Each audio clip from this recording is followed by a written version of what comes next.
Hi, my name is Ben Smith, and I am the Direct Expansion Product Line Leader at Vertiv. Historically, data center racks operated around 5 to 6 kilowatts, and designing the data center at 10 to 20 kilowatts for the future. However, with the rise of GPU-intensive servers for AI, racks can now demand up to 100 to 150 kilowatts each. That's a monumental shift happening, and we call that densification at the rack, at the data hall, and at the data center.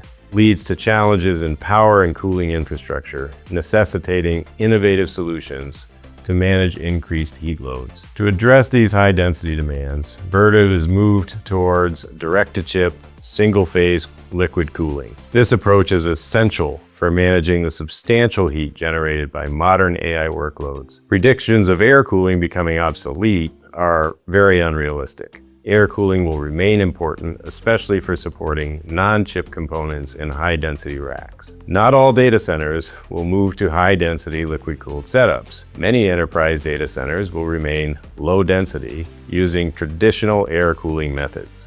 Some will implement hybrid models. Vertiv Coolphase Technology has been used for decades and remains relevant. It enables rapid growth with modular, agile deployments for data centers, providing simple-to-install systems that reduce installation time and cost. With modular, repeatable designs, Vertiv Coolphase allows simple, effective control of different temperature requirements across a site, deploy more compute easily with minimal disruptions to operations, choose a solution that meets the needs of today while being designed for future requirements.